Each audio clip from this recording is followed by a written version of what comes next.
Hey everybody, it's me, the Einstein of Wall Street from the floor of the New York Stock Exchange. This is episode 9,874 of What the Heck is Going On. What a spectacular day for the last 2 days.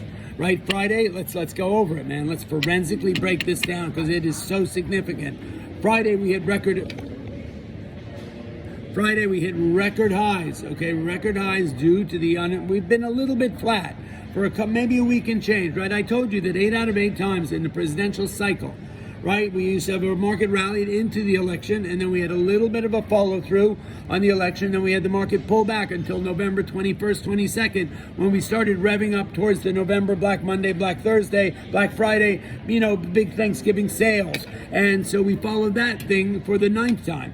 And then what you end up seeing is Santa Claus come. The market tends to flatten out as it kind of gets its bearings for the end of the year, and then Santa Claus comes to town and we have a rally into the end of the year. Well, 9 out of 9, it's happened once again. Market rallied beautifully coming into the election. Nice rollover the 2 days, 3 days after the election. We had look up 1,200 points after the election, and we had the next couple of days. That was sort of a relief rally, and then we had probably a couple of days of a Trump rally, right? And then the market sort of flattened out and pulled back for a couple of weeks, trying to get bearings. All things waiting for that. For the unemployment numbers and the payroll numbers that came in last week. And they do not disappoint, right? The numbers came in on Friday. They were good, not great enough to take the interest rate cut at the next Fed meeting off the table, but good enough to make the market rally into record highs on Friday across the board. Right, so just a few days ago we were at record highs. Then we had Monday and Tuesday. Market started to pull back. The reason market pulled back on Monday was all about NVIDIA. NVIDIA was being accused of some monopoly, right, trying to take over and corner the market, in AI, I guess. And so that kind of took down the whole market with it. We know that happens very often. Seen it with Walmart, seen it with Tesla, seen it with NVIDIA, when an individual stock, which carries so much weight in an index, and just in the psychology of the marketplace, right? There's some stocks that everybody gets, that they've gotten their attention. And when they do that, everyone sort of, throws the baby out, throws the baby out with the bathwater, right? And so the market tends to get flushed out with it. Well, that's happened on Monday, right? An attack on NVIDIA around the monopoly question on Monday, and so the whole market kind of fell out of bed. Not bad. Although, mainstream media loves to talk about it the minute the market comes in, even though we've had, 58 record highs this year. We got one day where the market pulls in and it's like, oh, it's over, the dogs and cats living together, forget about it, all that craziness.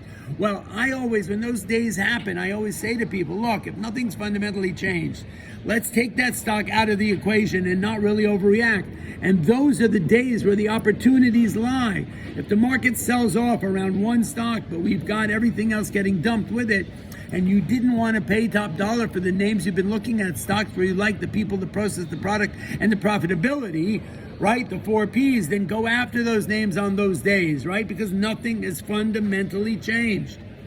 And that's what Monday and Tuesday were. 2 days of a little bit of a sell-off. I'll often say to you, one day does not make a market, nor does 1 week make a market. And when you have little bits of pullbacks, and we've seen them this year, if you had 7 fingers on your hand, that's about the amount of times that this market has pulled back this year. We've told it over and over again. April, July, August, weeks at most, where the market pulled off. And every one of these pullbacks, consolidations, sell-offs, whatever you want to call them, have been nothing more than spectacular opportunities. When those days come, half a shopping list. And that was the case. Monday and Tuesday of this week, even though the media tried to scare everybody away, and they're going, oh, dogs and cats living together, and people running from the movie theater screaming, fire, fire. I always tell you, hold your ground. Now, look, if the market is going to turn and things have fundamentally changed, well, that's a different story. But if they didn't, if it was just a little bit of a pullback, their attention went into somewhere else. Maybe their attention was NVIDIA, markets falling out of bed with NVIDIA, and that was the case. Don't throw the baby out with the bathwater.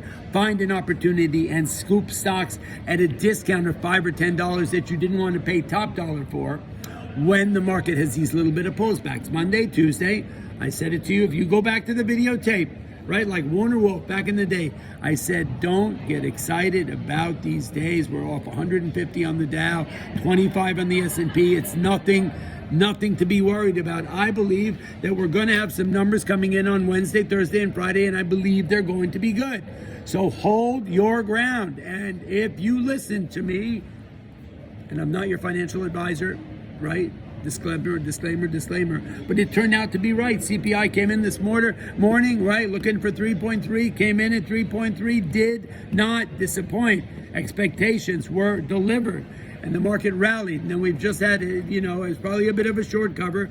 We opened up about 25 handles. We ended up closing up 55 handles, right? A spectacular rally. Beautiful, beautiful, solid rally.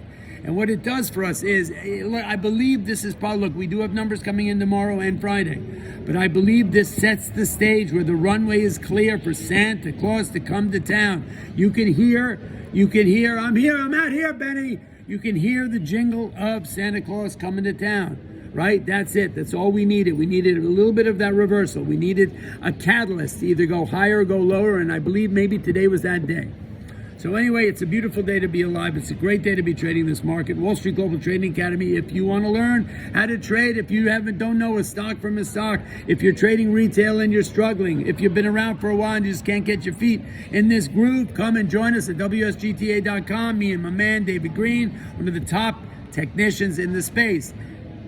I am here this week covering for my wonderful friend Nicole Lappin, who's out on maternity leave. Let's all wish her well, and stay tuned. We're going to be watching some of the great interviews I did this year, right? We've had wonderful ones. Trade Like Einstein, food, fashion, finance, fun, and fashion, and art, and all these great things. So, and fun technology. And we've got Dan Ives and I talking about finance, talking about clothing, talking about breaking the market down, right? Einstein and Ives breaking this market down. Go check that out. So look, Trade Like Einstein is here. We're going to be giving you a breakdown of the market every day for the next 20-something days. To close out the year, I am hosting and covering for my wonderful friend Nicole Lappin. Ladies and gentlemen, today was a great day in my book. Today was the day that just showed you that you don't freak out when markets have little bits of pullback. Hold your ground. There was plenty of time. Look, if the numbers came in bad today, you had plenty of time to sell, right? But look, we've seen this market, right, forge through all some badness this year. A couple of wars, a lot of interest rates and inflation stories, so many different things, yet we forged higher. Today, that's what I wanted to tell you. Today was the first time in history, once again, that Nasdaq closed above 20,000. That is a huge landmark. Some people say the Dow's no big deal, 40,000, 50,000, whatever it may be. But Nasdaq closing above 20,000 is significant. Amazon, Google, Meta, Netflix, all closed at record highs. Not 52-week highs, record highs today. And that's what took the Nasdaq to a 20,000 point close. We closed at 20,032. That is huge. So not only have we had 54 record highs across the board in the markets, not only have we are trading at a record high in the Dow, not only have we taken the S&P to 61, just almost 6,100, but now we have taken, and the Russell trading at record highs, but we've taken the Nasdaq, the great tech sector of all time, to a close above 20,000, first time in history. That's all I got to say about that. Ladies and gentlemen, it is beautiful to be with you. Trade Like Einstein, Money News Network. I love it. I love it. I love it. You got to be in it to win it. Check it out. Have a great holiday. I love you.